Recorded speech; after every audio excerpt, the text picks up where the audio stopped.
চাচা ছোটবেলা থেকে নিয়ে আমাকে এই পর্যন্ত লালন পালন করছে, নিজে না খাইয়া চাচা আমার মুখে খাবার দিছে।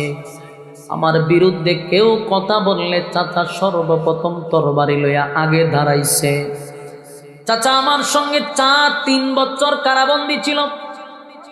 এত কিছু চাচা সহ্য করলো। সেই কলিজার টুকরা চাচাটা ঈমান হারা হইয়া মারা গেছে। যদি ঈমান লইয়া মারা যাইতো মনে কষ্ট ছিল না, কিন্তু চাচাটা বেঈমান হইয়া মারা গেল। মনের মধ্যে একটা আঘাত।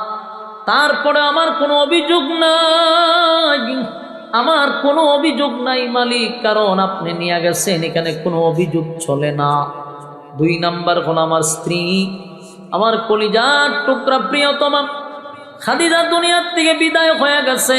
আল্লাহ, সুখের কথা দুঃখের কথা আমি খাদিজারে জানাইতাম, খাদিজা আমারে সান্ত্বনা দিত। খাদিজাও চলে গেছে, আমার দুঃখ নাই, কারণ আপনি নিয়ে গেছেন, এখানে কোনো অভিযোগ চলে না। 3 নাম্বার হলো মালিক, বড় আশা লইয়া, মনের মধ্যে বড় আশা লইয়া মামার দেশ তায়েফে গেলাম। তায়েফে গিয়া কালেমার দাওয়াত দিতে গিয়া ওখানকার মানুষ আমার এতভাবে পাথর মারছে, বৃষ্টির মতো পাথর, পাথরের আঘাতে আঘাতে আমার শরীর থেকে রক্ত বাহির হইছে। আমি বেহুশ হইয়া জমিনে পড়ে গেছি। আবার দাঁড় করাইয়া পাথর মারছে। আল্লাহ, এতটা আঘাত পাইছি, আমার কষ্ট লাগছে না, কারণ আপনার দিনের জন্য, ইসলামের জন্য কালেমার দাওয়াত দিতে গিয়া মার খাইছি, আমার মনে কোনো কষ্ট নাই।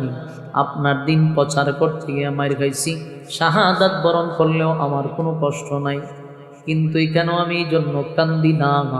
আমার 1টা 2টা না, 4টা সন্তান বালেগ হওয়ার আগেই দুনিয়ার থেকে বিদায় হয়ে গেছে মালিক।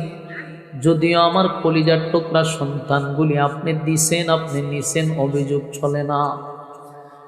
কিন্তু দেখবেন বাবার লাশ সন্তান কাঁদে নিতে